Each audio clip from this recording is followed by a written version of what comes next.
दंमोन जाय समायखिरा लानाय हाबाफारिया गाजा गोमजायैनो जानानै थांबाय।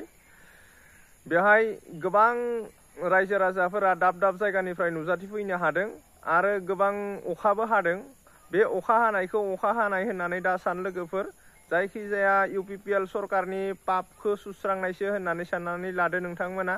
मानो होनबा मैयानि दिनाव गोबां बार अखा फैदों, गोबां अखा हादों, दै जादों, हाब्रु जादों जायगाफोरा।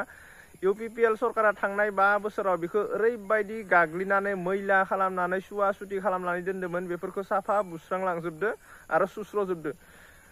गंगा देबियाबो सुनानै सुस्र'नो हालायाखैलै फाग्लासो। जायखिजाया ओरैबायदि बार बारदों, ओरैबायदि अखा हादों, नोंथांमोना निस्सय नुदों, जाय थांदो नुदों। जायखिजाया जोंबो थांनानै ओरैबायदि सिजादों, ओरैबायदि अखादों बुफ्लेजादों आरोना। नाथाय गोजोननाय मोन्दों, 5 बोसोरनि पापखौ सुस्रां हरजोबदों। गोदान सरकार जाबाय, बेनिफ्राय पुण्य जाजोब्बाय। दिनै हाग्रामा सार फैबाय आरो थांनाय गोमानानै थानाय जिथु कल्लता डिपार्टमेन्ट बेखौ अलरेडि लाफिनखाबाय। मैयानो जायखिजाया हेमन्त बिश्व शर्माया निउसनि गेजेरजों डिक्लेयार खालामना होदों, नोंथांमोनाबो नुखादों। कल्लता डिपार्टमेन्टखौ अलरेडि हाग्रामा सारा लाबोफिनखाबाय।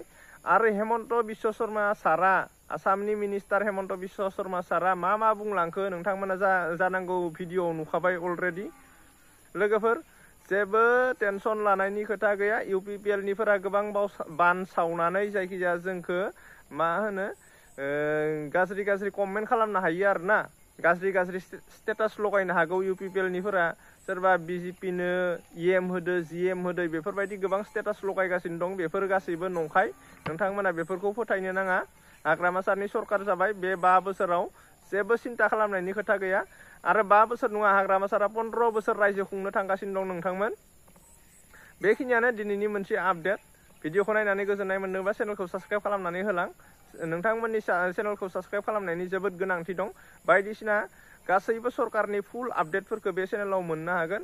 नोंथांमोना साबस्क्राइब खालामनानै होबानो जाबाय। गोजोन्थों।